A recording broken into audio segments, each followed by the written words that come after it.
લોકસભા ચૂંટણીના ઉમેદવારો મોંઘી ગાડીઓમાં પ્રચાર કરતા જોવા મળતા હોય છે। ત્યારે સુરત બેઠક પરથી લોકસભાના ભાજપ ઉમેદવાર મુકેશ દલાલ ઓલપાડ વિધાનસભામાં પ્રચાર રેલી કરી રહ્યા હતા।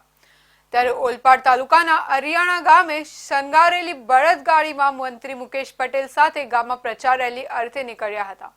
લોકસભાની ચૂંટણીની જો વાત કરવામાં આવે તો સુરત બેઠકમાં સમાવિષ્ટ ઓલપાડ તાલુકા વિધાનસભા મત વિસ્તારમાં ભાજપના ઉમેદવાર મુકેશ દલાલનો અનોખો પ્રચાર જોવા મળી રહ્યો છે।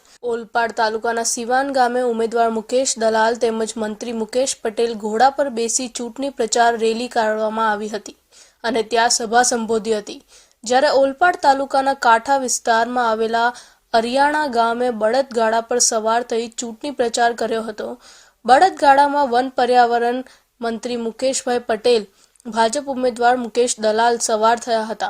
રાજ્યમંત્રી મુકેશ પટેલ સારથી બની બળદગાડું ચલાવી ચૂંટણી પ્રચાર કર્યો હતો। ગ્રામજનોએ બળદગાડાને સુંદર રીતે શણગાર કરવામાં આવ્યો હતો અને બળદગાડા સાથે નીકળેલી ચૂંટણી પ્રચાર રેલીમાં મોટી સંખ્યામાં લોકો જોડાયા હતા। રાજ્યમાં લોકસભાની ચૂંટણીને હવે થોડા દિવસો બાકી રહ્યા છે, ત્યારે વિવિધ પાર્ટીના ઉમેદવારો પોતાના વિસ્તારમાં જોરશોરથી ચૂંટણી પ્રચાર કરી રહ્યા છે। ત્યારે અનેક વિસ્તારમાં આ રીતે ઉમેદવારો દ્વારા અનોખી રીતે ચૂંટણી પ્રચાર કરવામાં આવી રહ્યો છે। બળદગાડી અને ઘોડા સવારી કરીને નીકળેલા ઉમેદવાર દ્વારા હાજર સૌનું ધ્યાન આકર્ષિત કરવા સફળતા મેળવી।